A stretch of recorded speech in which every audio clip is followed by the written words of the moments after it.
Today we're going to show you how to double scrub with the Mopit, and just doing a double pass lifting your squeegee. Watch how this can make your floors much cleaner. We've got some honey and chocolate syrup on the floor here. Honey is very dense and sticky, and we're going to see what the double scrub feature will do for us as we try to pick this up with a Mopit.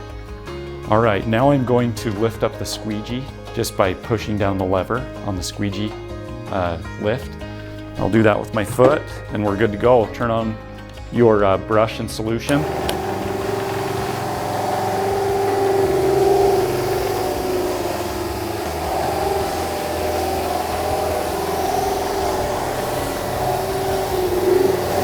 You can let that sit and have some dwell time.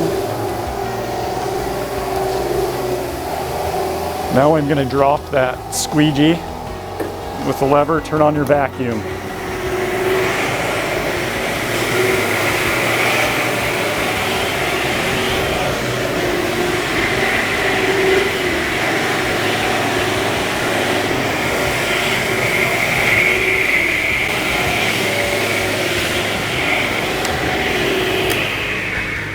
That's it.